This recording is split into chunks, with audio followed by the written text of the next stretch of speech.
Welcome to Our Future is Kind, a podcast exploring how we build the future we want to live in, one kind act at a time.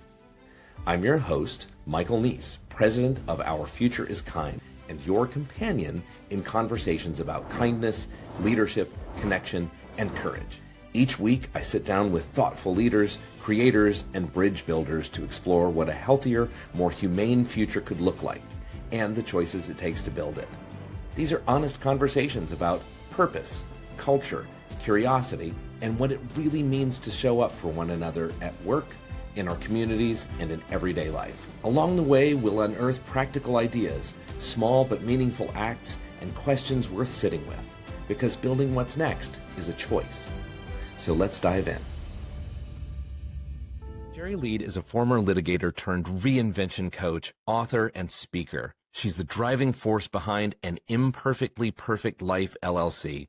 And she is a recognized friendship expert and national speaker, and Shari's influence extends beyond her coaching sessions. She's been featured on major media outlets including ABC, NBC, CBS, Fox, and CTV, and was profiled on the Today Show in April 2023. She hosts the podcast An Imperfectly Perfect Life, Life Unscripted. Shari Leid, welcome to Our Future is Kind. Thank you. It's great to be here. I've been looking forward to our conversation. I have too. We met at a National Speakers Association meeting, and I just have to say, I was immediately taken with your story and your presence and your general aura of kindness. So I'm glad that's great coming from you, because you actually changed my life. So we'll talk. Well, I'm sure that'll come up in our conversation.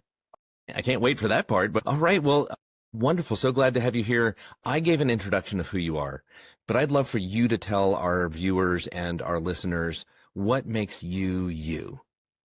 I love the word weird, because the root of the word weird means fate or destiny. And when I learned that, I embraced my weird, my uniqueness. So I think of the two as the same when you said unique. What people will say to me is that, man, you're brave because you share what you're going through. You share your journey. And that apparently makes me unique. But what I think it actually does is it opens the door for other people to feel more comfortable in sharing their stories. That's been my experience.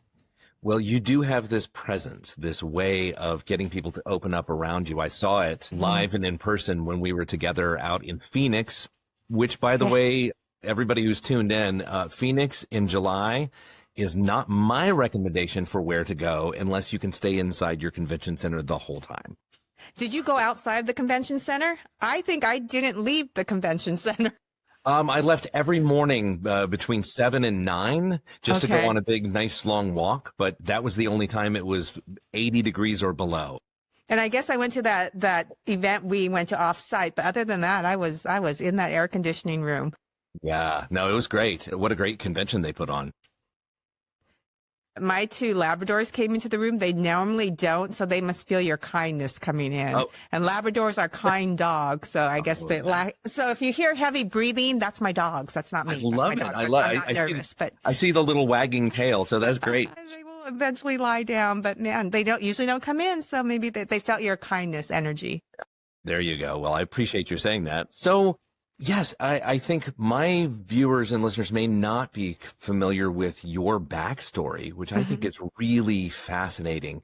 Do you have a moment to just kind of nutshell a little bit about who you are and how you see your place in the world? Sure. Well, I was orphaned in Seoul, South Korea, and I don't know my birth date because I was left in a cardboard box. I was found in a parking lot as a baby, and with no identifying information. So surprising how often birthdays come up in conversation. And I do have a birth date. They gave me a birth date, but it's not my actual birth date as far as we know. And this box I became an attorney, a mom to two incredible kids, speaker, author. But this box throughout my life kept popping up telling me I don't belong. And so very quickly, I'll share that in 2023, I traveled to all 50 states. I shared a meal with a stranger in every state. And I was looking for connection and belonging and the idea that I would be welcome anywhere. And I found that, but not only did I found the sense of connection, belonging in my travels, I realized through this process, I had symbolically taken that box I was found in and I flipped it and it became a table for connection and belonging. So flipping the box and bonding with strangers, that is such a fascinating turn. A lot of people could just hide this piece of who they are, feeling different, large feelings about it, and never cross it over into, I'm going to connect with lots of people. Where did the light bulb come from to get you to do that? Well, I've never, I had the fortune of traveling internationally quite a bit, but I never traveled the U.S. And I was adopted by Japanese American parents who were born in the Seattle area, but they were the age of our parents' grandparents. So there's a generation between us. And what that meant, because they were on the West Coast during World War II, they were placed in internment camps. And because of their experience, although I don't necessarily remember them vocalizing it, I just knew it, that my dad felt that we weren't welcome everywhere. So based on his experience. And so our family travels stayed on the West Coast. And one, I want to personally rewrite that belief and believe I could go anywhere in the U.S. and I'd be welcome. And on a larger scale, we had just come out of the pandemic and people in all our political strife, we've not only put ourselves in physical bubbles, we also have placed ourselves in emotional, mental bubbles where we look at one another and say, hey, we look differently. I know who you voted for. I know what church you go to or whatever it is. And we shut down. We don't have conversations because of what we assume someone else is about. And I wanted to change that. So breaking assumptions and stereotypes and guesses that separate us. It reminds me of, I'm a huge fan of Star Trek. Okay, yeah. I guess you would be if I had to, if I was on a game show and they asked me if you were a fan, I would say answer is yes. So I'm not surprised. Absolutely. But it's this futuristic idea of it doesn't matter the background. It doesn't matter not only just your ethnicity, but even your planet of origin. And are you an android or a shimmering orb of light? That's not what's important. What's important is, are you showing up in good faith, and are you sharing of yourself and listening to what other people are sharing? So do you have a go-to image of what the future is? Do you ever think about what we should be like? Well, yeah, it should be. When I think about the future and what we can do now to help change this future into this idea of the Star Trek idea, right? Where it doesn't matter what you are, who you are, what you look like. I had the opportunity to travel to South Africa several years ago, and the local guide that went on this trip, the entire trip with us, he grew up in South Africa, a white South African. And he grew up in apartheid, who's about my age. And he said now he knows he grew up in a racist environment. But they didn't think of it that way. That was just the way things were done. And he said, rugby was known to be a sport that wealthy white South Africans attended the games. Right. And his dad was at the game where Nelson Mandela came out wearing the rugby rugby jersey, I guess it's called, and shook the hands of, the officials. And he said his dad was at the game where people at the game started chanting, and they started chanting Mandela's name. All these white South Africans were chanting Mandela's name. Wow. His dad came home and was telling the story, and he said he never had seen his dad cry before. And he said, Dad, were you chanting Mandela's name? He said, yes, that's a great man. And he said everything changed in his family. And he said, all the racism that they grew up with, he said things changed so quickly for his family. And it just makes me think that and he said, they were the only country where they knew that when they gave voting power over to Black South Africans, who were the major population, their more higher population count, they knew they were basically giving away their power. Yeah. And when he told the story and how that shifted with one man's actions, I thought, okay, we can do this. It doesn't take it takes each one of us doing our own little thing. So I think I'd like to believe that a future can be a place where we're a much more accepting society than we are now. And it's that power that we claim as our own. I mean, Nelson Mandela has done it, but I think of you. You have done it. You have claimed your power. I know that recently you moved and you've kind of started this new life. Tell us how that's going. It's going great. I had to walk the talk. In the introduction, you said friendship experts. I've been talking about friendships, how adults make friends and everything. And I moved. I've never lived outside of Washington State. I moved from Washington State to Dallas, Texas. Seattle, Washington, Dallas is basically moving to another country. Yes. The culture is so different. And I moved here without an anchor. I don't have family, friends. Well, now I have friends here. I moved at the end of September. So I had to walk the talk and see how is it to network and meet people and establish friendships in a community in a new place. And I used some of the tools I've been talking about. So I was like, oh, good, it works. All of that coaching paid off for yourself. Yeah, exactly. Absolutely. That's so wonderful. So you mentioned that I somehow changed your life. I am curious. What do you mean? Well, you told me how I remember asking you, how do you become a kindness expert? What's going on here? What is that all about? And you told me your personal story, and you told me about was it a terrible week? I mean, it was like one thing after. Was that only in a week? It was a couple of months. Yeah. Okay. A couple of months. But you told me this and how you dealt with it. And similar to you, I divorced after a long marriage, and I listened to you and I thought, wow, you were able to be kind dealing with a lot of stuff. And I thought, okay, I could do that. I could be kinder. And so when people are getting in my grill, I think of you. And I approach my response, I channel you in, and I approach my response with others with kindness. This happened to me just recently in Delta, this past week.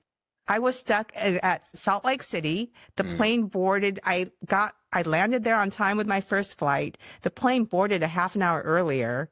They knew I was coming in, and the woman was at the gate, and she saw me coming, and she shut the door. And she said, the door's been shut. Yeah. And the plane was sitting right there.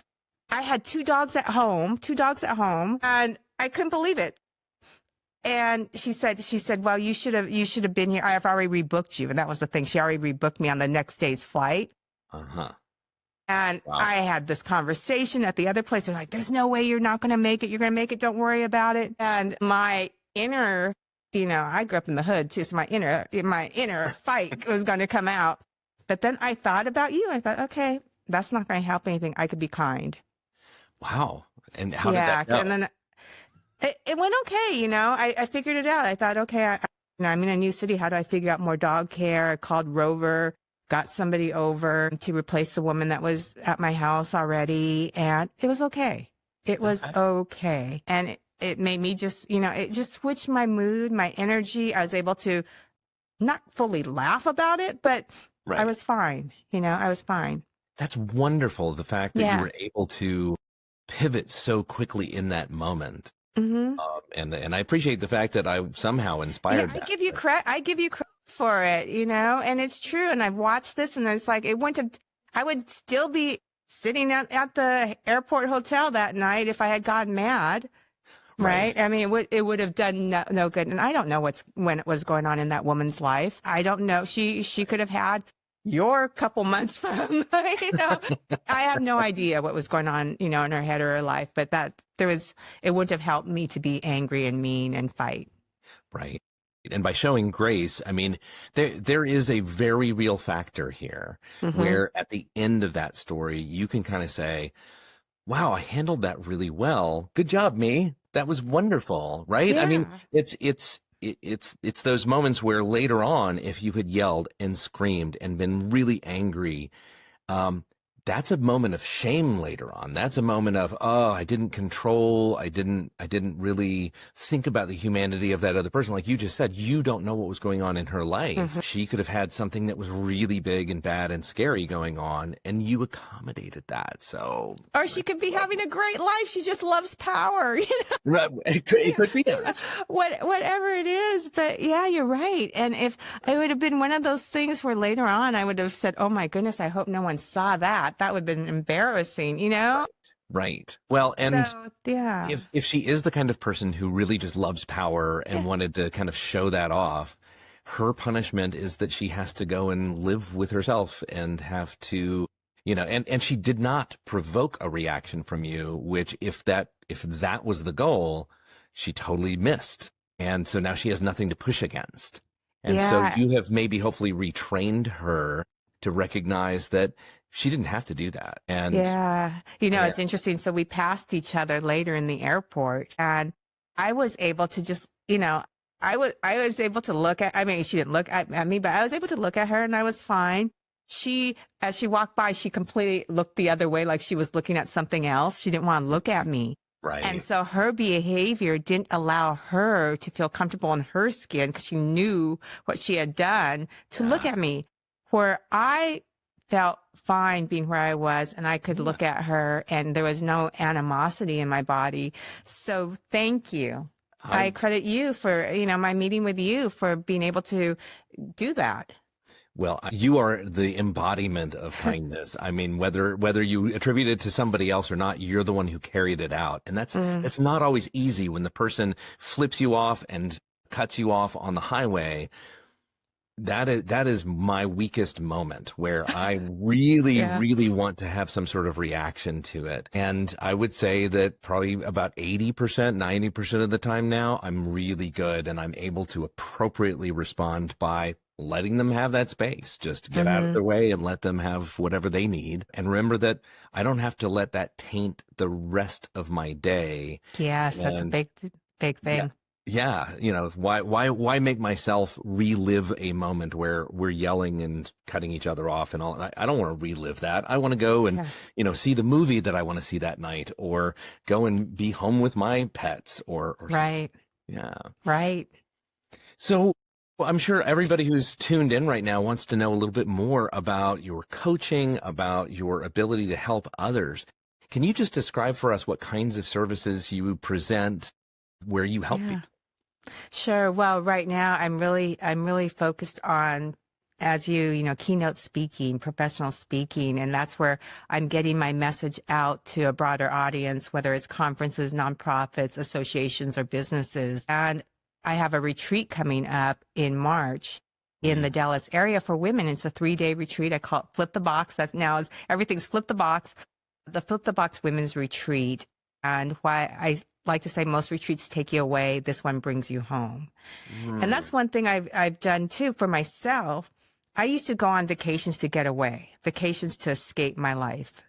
Now I find myself choosing my time away. I'm going to things that enrich my soul. I'm surrounding myself with people who are growth-minded. And when I say growth-minded, I mean growth-minded in every single way, emotionally, spiritually, financially, just they want to learn from each other. So it's interesting because now my time that I choose to put in resources to go away are to bring myself to me.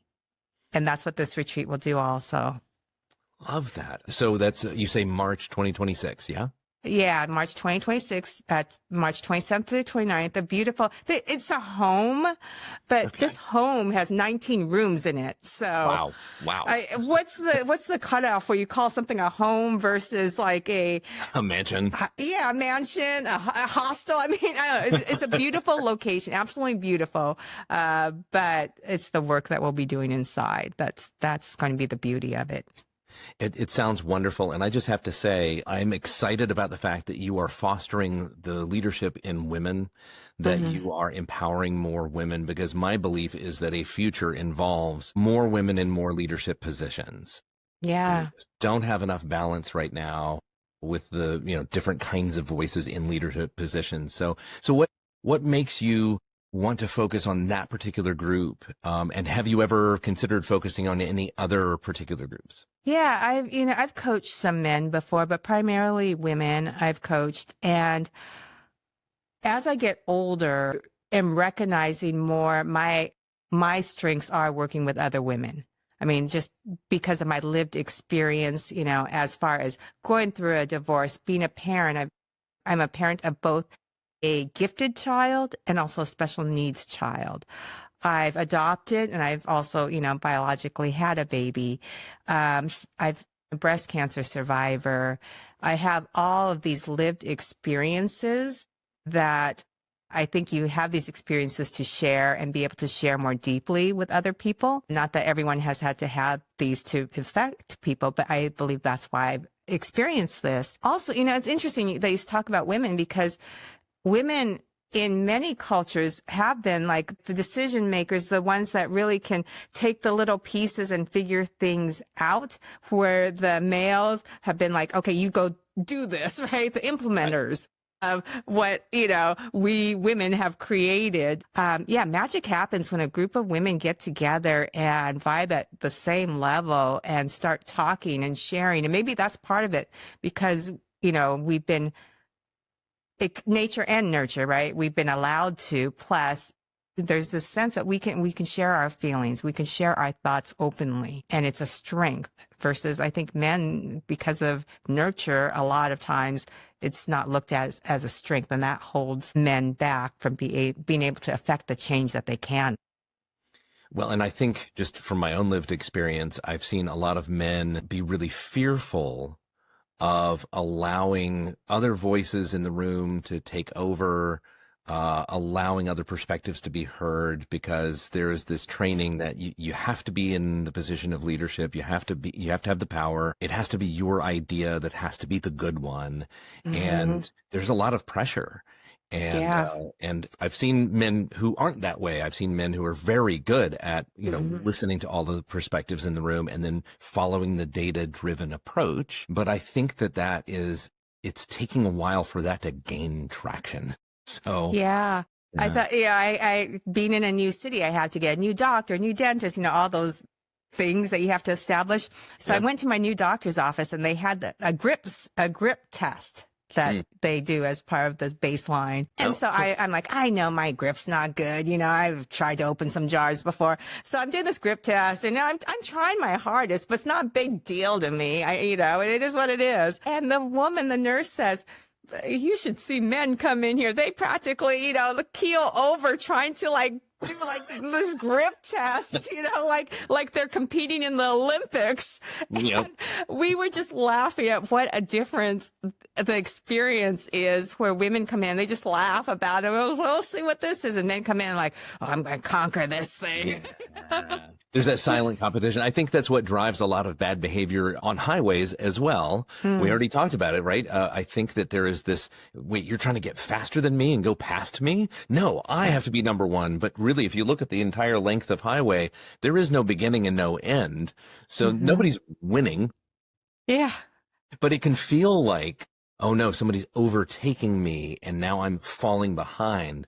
And that is such a driving force for so many people. But yeah, I think that masculine energy can kind of key into things like that a little bit harder sometimes. Yeah. That's my experience of it. I had one of those kids that used to talk a lot in the back seat when I was driving and ask question after question after question after question. And I remember my son once saying when we were driving, if the world is round, doesn't that mean the car behind us is actually in front of us?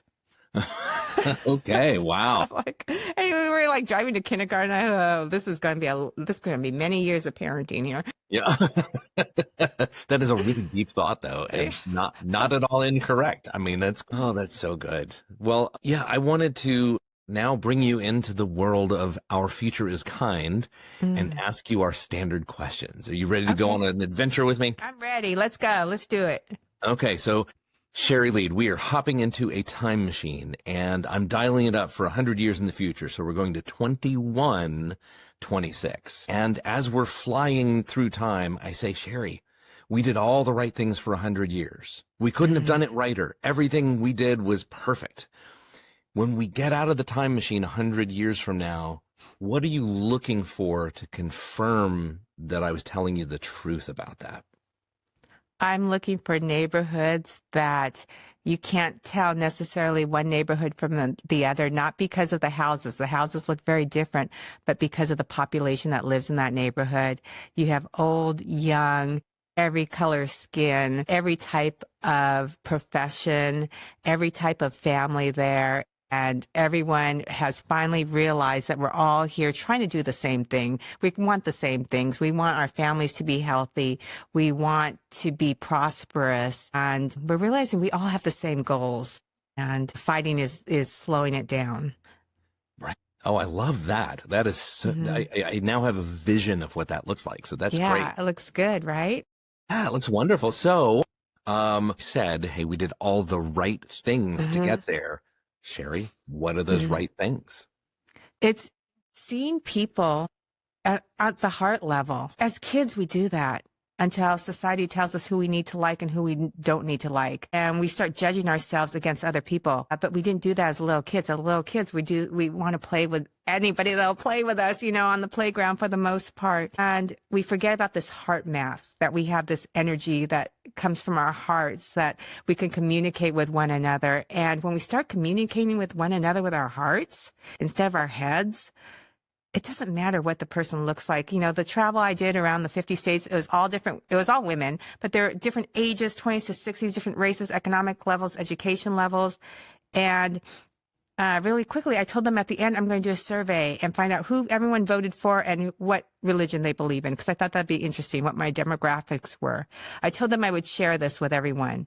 In the meantime, I had Zoom discussions, so these women all got to meet each other on Zoom. And by the time I was done with the survey, I decided not to share it because I didn't want it to ruin the relationships that had formed. And when I did my book launch, everyone came in black except the women in the book came in red. I wrote about this.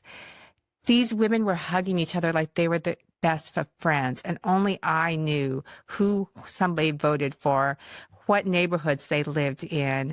And it was absolutely beautiful when all that was taken away.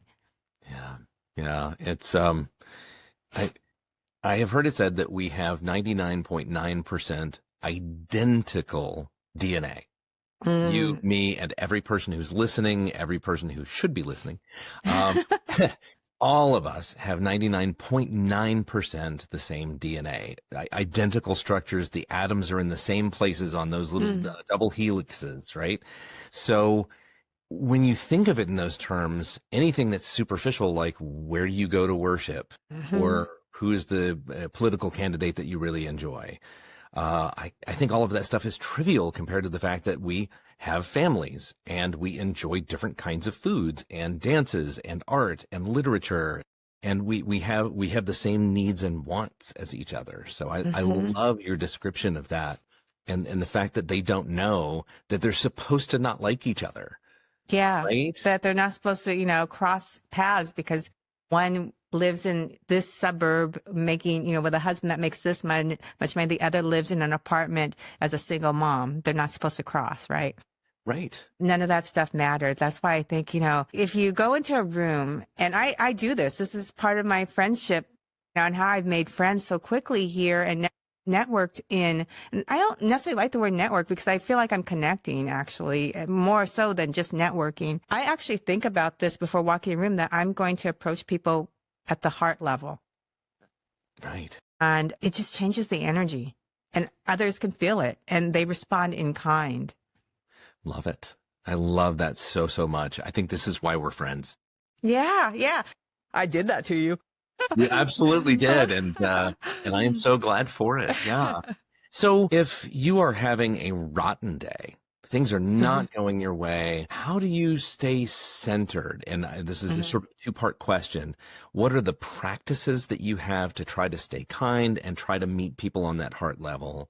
And then what are the outside things that you reach for, maybe an inspirational book or movie or podcast or whatever it is? So what are the practices that you do to stay kind? In the morning, I have two mantras, basically, things I tell myself when I wake up. I used to have one until a couple of weeks ago. I have two now. So the first is today's going to be easy. I wake up and I say, today's going to be easy. And it changes things. Like I had to repair 2 tires in 1 week, totally unrelated, but today's going to be easy. And it was fine. And my other one is I give myself permission to reinvent myself today. Oh. And and that doesn't mean like I'm going to all of a sudden go crazy and do so, and be a total, it just means that it reminds myself that, if I've been doing something, I realize I've been doing it wrong or I could do it differently. That's okay. I don't need to keep on the same track because other people know I've been doing this and I'm going to look like I gave up or I've committed so much time. I'm going to give myself permission to reinvent myself. So every day is new. How many people come to you for coaching who are dragging the same litanies, the same internal critical voices about themselves, saying, oh, you're not good at this, or, oh, you shouldn't have done that, or why do you keep pursuing XYZ? How many people come to you with that who could benefit from this? Everyone, right? It's the stories you tell yourself changes everything about yourself. That's one of my foundational phrases in my keynotes. And the idea also with this retreat is that it's the whole Michelangelo concept. It's, we're carrying so many other people's stories about ourselves that we don't know who we are. We've been doing for our school. We've been doing for our parents. We've been doing for the way our image, and we don't know who we are. So it's chipping away at stories that aren't yours, but to get to your own story.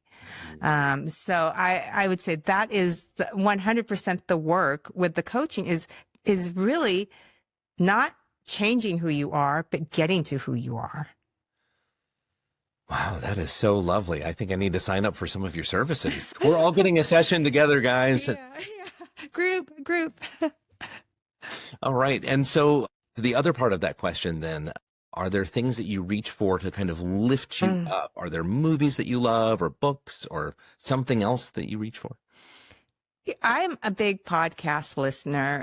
And so depending on what I need, I might search for a podcast that, that allows me to actually listen so I can detach from the emotions of what I might be going through and put things in perspective. So that for me is, is something that I would go to if I need some quick, I need to hear somebody's wisdom. I also meditate. I exercise every day, 15 to 30 minutes, nothing crazy. I exercise at home, but meditation has come more into my life lately. And also the music, what I found is I'm a news junkie. I'm a recovering news junkie. I am the person that you could walk into the house, the news goes on first. I go on trips, the news goes on first. I've stopped that. I check in the morning. I check in later, to make sure I'm not missing anything. I want to be up to date. But I don't have the TV news on. And my music too during the day, even my dogs are calmer. I put on easy listening music for the mind I looked on Spotify, I got music for the mind. I put on piano music now. Oh, wow. I never did that before. And that really just changes my core actually compared to getting all the news stuff over and over and over again. I can't believe the difference it makes in my calmness. Yeah, it's one of my favorite musicians of all time is Chris Thile. He plays the mandolin and he's just exceptionally good. But one of the things he said in an interview has always stuck with me. And it's just very simple. It's be careful what you feed yourself. Be careful what you feed yourself, because he said that, if they listen to some popular music, you get an earworm in your head and you couldn't get it out. And so trying to invent new music was so hard if they were feeding themselves the wrong things. And that's so good. Yeah. So the idea that you come in and you're very intentional about, I'm going to play this music for me that is calm or uplifting and not something that's, all the news and all of the negative pieces that can come with that sometimes. Yeah, it's amazing. It surprises me. And I just started doing this, and people say I gotta stop saying how old I am, but I'm turning 56 next month, and I can't believe I just started doing this, but I'm so glad I did. And I'm also becoming intentional of what I eat as well. In Dallas, they have this amazing farm box delivery, fresh fruits and vegetables. And I find myself actually feeling excited from the inside when the box arrives. Partly because I'm hungry, but it's just, you get, when you stop getting all this processed stuff and you start living in the way you were designed to live, your body isn't fighting so much against, what it's not designed to do. Right. All the inflammation that comes with all of the processed foods. Yeah. I have taken on beans, lentils, onions, mushrooms, greens, berries, seeds. I eat like a bird, but I've never felt better in my life. Mm-hmm. Yeah. It's wonderful that you are so intentional about what you actually literally feed yourself. Yeah. Too. That's great. Mm-hmm. Oh, so Shari, we are just about at time. I want you to tell everybody, how can they find you? How can they support you? How can they get in your orbit so that they can learn and benefit from that connection? Yeah, the easiest way probably is my website. I say the easiest, but I have the longest business name. It's an imperfectly perfectlife.com. Or you could just Google my name, Shari Leid, Shari. Last name is Leid, Leid, and you'll find me.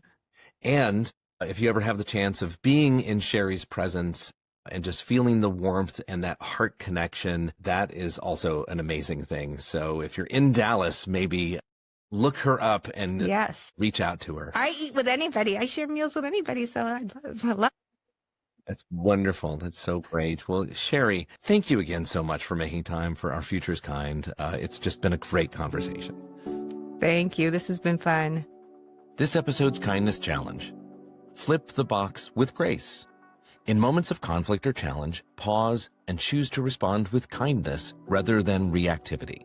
Shari reminds us that we all have the power to assume good intent and lead with love and create peace in our own bubble, and that calm response can ripple outward into real change. Want to stay inspired so you can stay kind? Curate your inner atmosphere. Shari finds inspiration by gently setting the tone for her day, repeating mantras like, "Today will be easy," turning on calming music instead of the news, eating nourishing food, and allowing herself quiet time for reflection. These intentional shifts in our personal lives can help create a soft landing place for anyone. You've been listening to Our Future is Kind podcast, where building what's next is a choice. Make your next choice a good one and help build the future we want to live in.